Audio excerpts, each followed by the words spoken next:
ये कौन शक्ति है जो खुलेआम चैलेंज पत्रकार को देती है और उसकी हत्या कर देती है? विमल जाधव जी की हत्या और पूर्व में जितने भी पत्रकार की हत्या हुई है,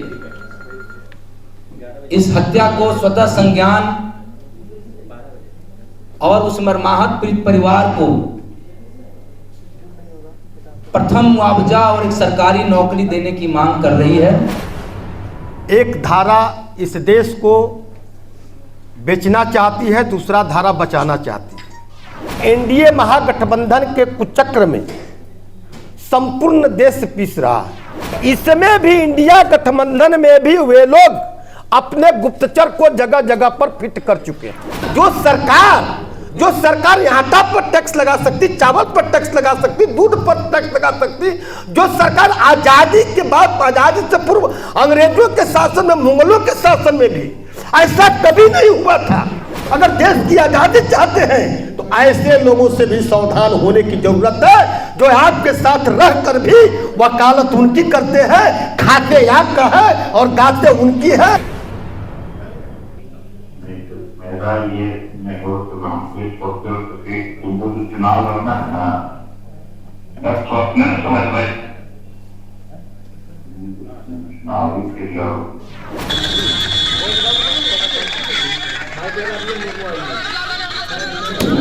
नेता के बारे में बोले थे, न कि कांग्रेस के अध्यक्ष के बारे में उन्होंने बोला था।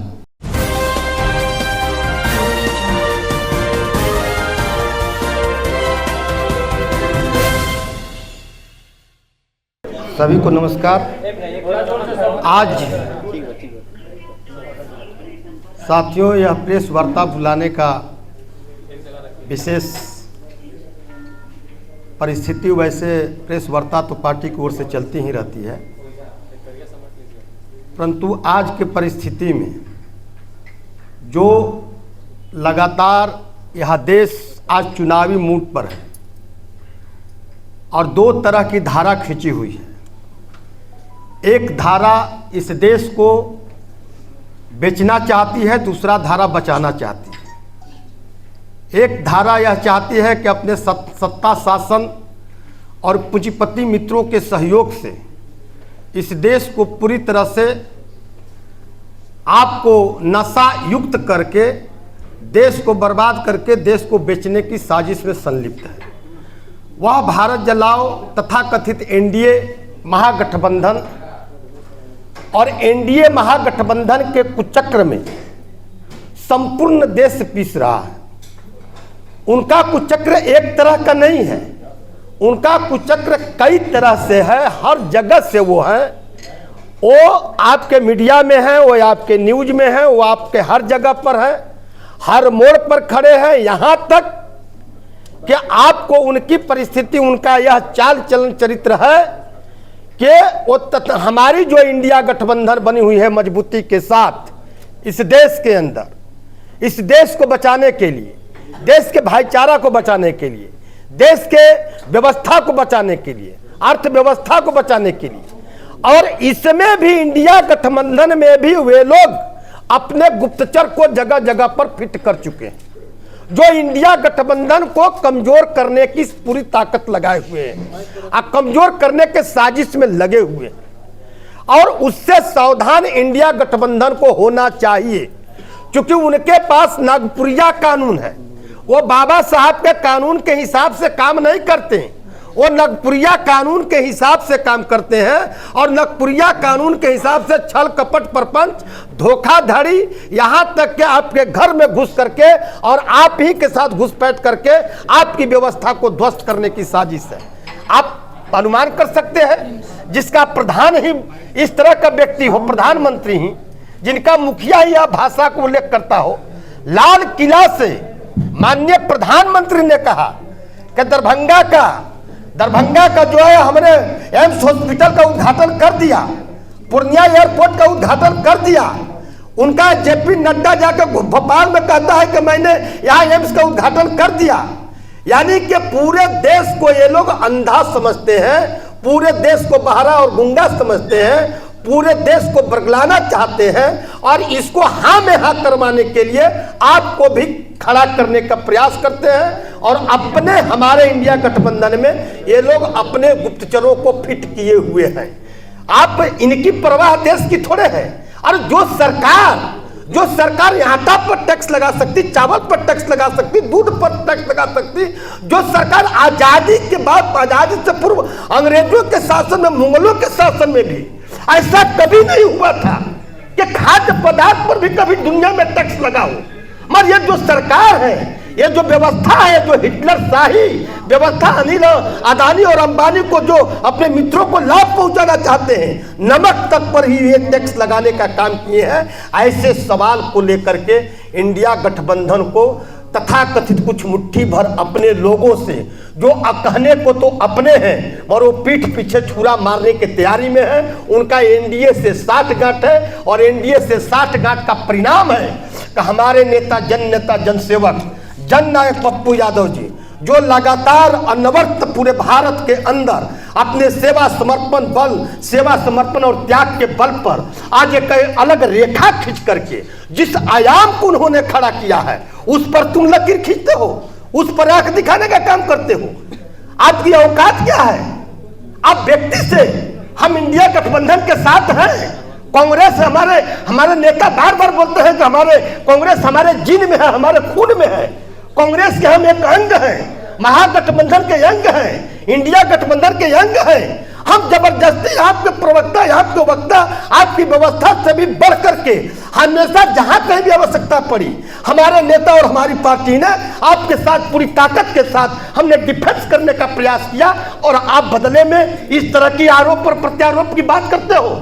आप जो है सब बोले, मतलब शुभ तो शुभ चलनियों बोले, अपने अंदर आप झांकने का प्रयास नहीं करते।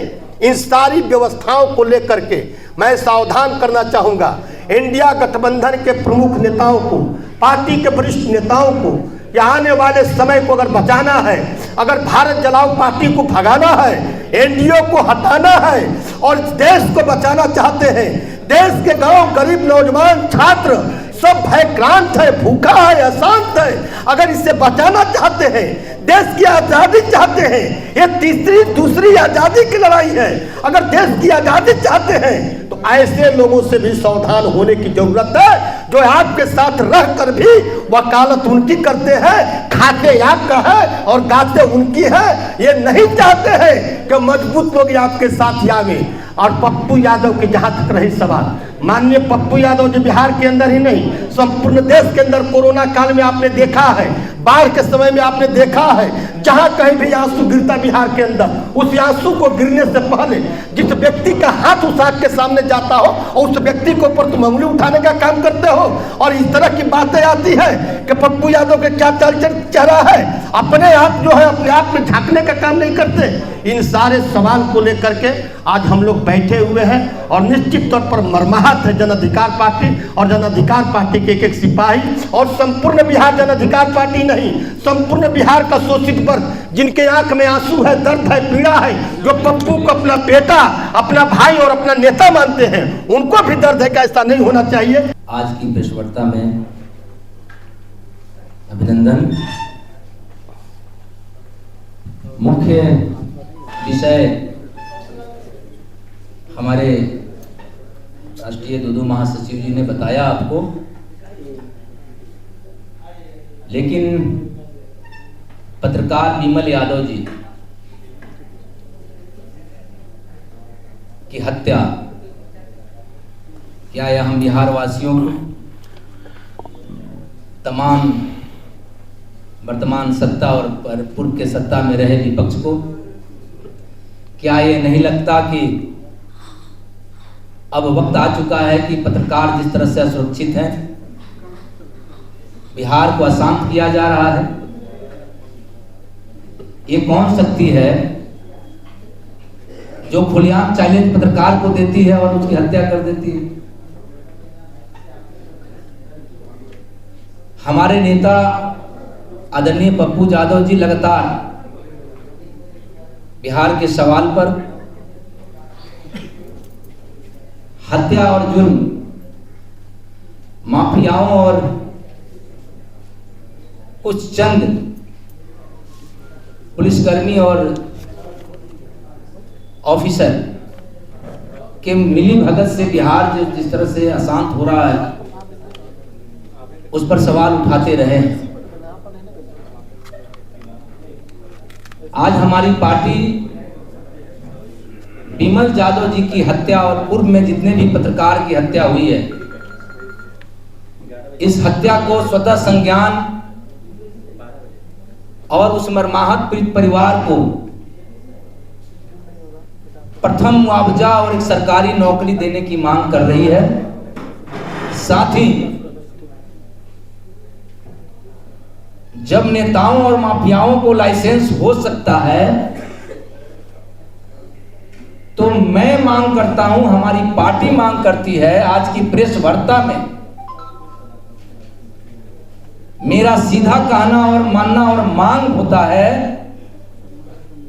कि सरकार पत्रकारों को भी अब हथियार का लाइसेंस बिना किसी इधर उधर कागजी कार्रवाई को सुनिश्चित करते हुए जो भी पत्रकार अपने आप को असुरक्षित महसूस करते हैं उन्हें दिया जाए, या जो कवरेज के लिए दुर्गम से दुर्गम रास्ते और दुर्गम इलाकों में माफियाओं के खिलाफ जो आवाज उठाते हैं पत्रकार, चाहे वो नेशनल चैनल के हों, चाहे अखबार के हों, या प्रिंट मीडिया या डिजिटल मीडिया के या यूट्यूब मीडिया के साथी हों, जिनकी डिमांडिंग हो उन्हें हथियार लाइसेंस कराया जाए। अब मुख्य बातें जो हमारी विधायक जी ने कहा एनडीए और इंडिया गठबंधन की, और उसमें कुछ खुदरिया नेता लोग इंडिया गठबंधन को जो बदनाम कर रहे हैं बिहार स्तर पर, और उसमें भी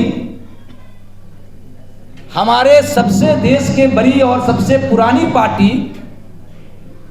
कांग्रेस के बिहार इकाई का अध्यक्ष है, यदि इसमें सम्मिलित पाया जाता हो, इससे खतरनाक इंडिया गठबंधन के लिए कुछ नहीं हो सकता।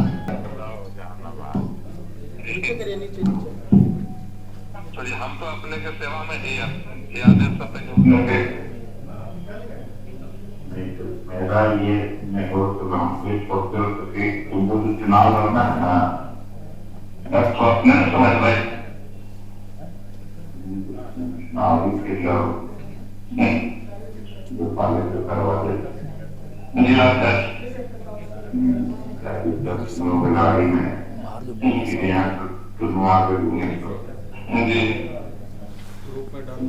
लड़ाई झगड़ा में पड़ो 5 साल से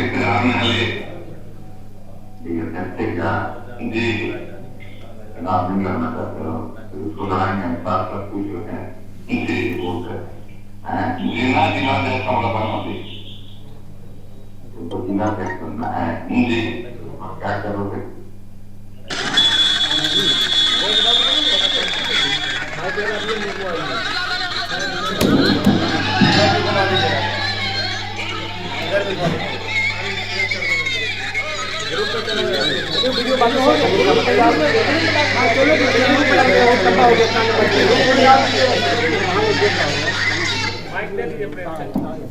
सीधा है कि आप पप्पू यादव जी के पसना में भी नहीं और पप्पू यादव से लड़ने चले जाए। पप्पू यादव जी रोज 1000 किलोमीटर, माफ कीजिएगा, तमाम मीडिया बंधु बैठे हुए हैं, आप कहीं जाने में देर कर देते हैं लेकिन पप्पू यादव जी पहले पहुंच जाते हैं। यह सच्चाई है कि नहीं है? सरकार का मिशनरी को पता नहीं होता है और पप्पू यादव जी को हर घटना का सूचना मिलते ही पप्पू यादव जी पहले पहुंच जाते हैं। इनके गांव घर को इनको नहीं पता होगा कि जरूरत पड़ने पर इनके पड़ोसी को पप्पू यादव जी चाहे वो 1000 में हो या लाख में हो, मदद कर चुके हैं। और पप्पू यादव को आप अपने जूनियर नेताओं से अभद्र टिप्पणी कराने के लिए चल दिए और माफी मांगने। क्या चीज का माफी? माफी आपको मांगना चाहिए अखिलेश सिंह, सोनिया गांधी और इंडिया गठबंधन के नेताओं से। और हमें मांग करता हूं राहुल जी से, खड़गे साहब से, कि ऐसे नेता जो इंडिया गठबंधन को बदनाम कर रहा है और उर्दी की प्रचार प्रसार कर रहा है, उसके लिए भीड़ जुटा रहा है जहानाबाद में और अपने समाज के लोगों को यूज कर रहा है, हम ब्रह्मसी समाज से भी मांग करेंगे कि ऐसे छद्म, डपोर, संखी भेष बदल करके तुम्हारा जाति का जो नेता बनना चाहते हैं, इससे सतर्क रहिएगा। मुजफ्फरपुर में ही गए,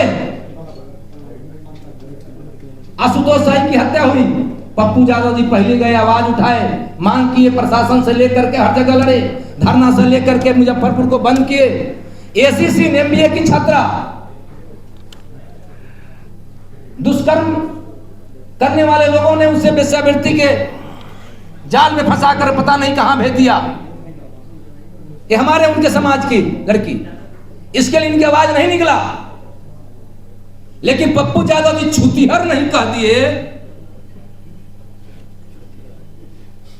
छुतीहर का मतलब क्या होता है? बेफाट का मतलब क्या होता है? भैया हर माई बाप कहता है, आप लोग में बड़े भैया हो जाएगा तो कहिएगा कि बड़ा फालतू आदमी घूम रहे हैं। ये मिथिला का भाषा है भैया।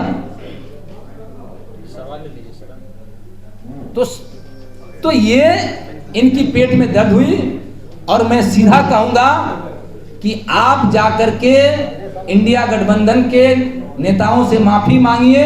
एक एक से कारतूस आपका है,